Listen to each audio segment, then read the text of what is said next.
In the mid-20th century, nearly 100 years after slavery had been abolished, African Americans in the United States were still denied basic rights.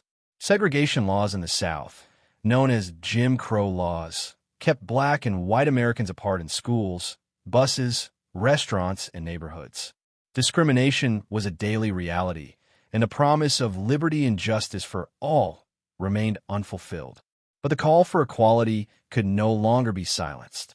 In 1955, a quiet act of courage ignited a movement when Rosa Parks, a black woman in Montgomery, Alabama, refused to give up her seat to a white passenger.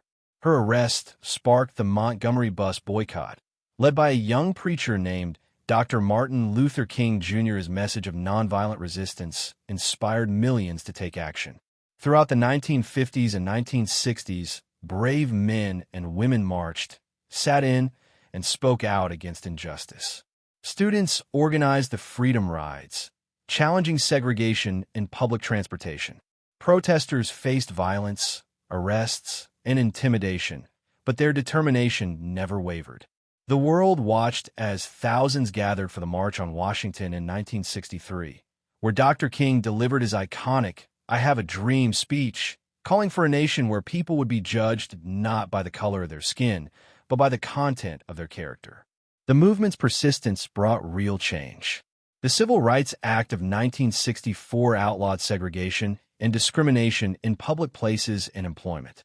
The Voting Rights Act of 1965 protected the right of every citizen to vote, breaking down barriers that had silenced black voices for decades. Though the struggle was far from over, the civil rights movement transformed America, proving that peaceful protest and unwavering courage could bend the arc of history toward justice. It was a story of hope, unity, and sacrifice, a reminder that freedom must be fought for and equality must be defended by every generation.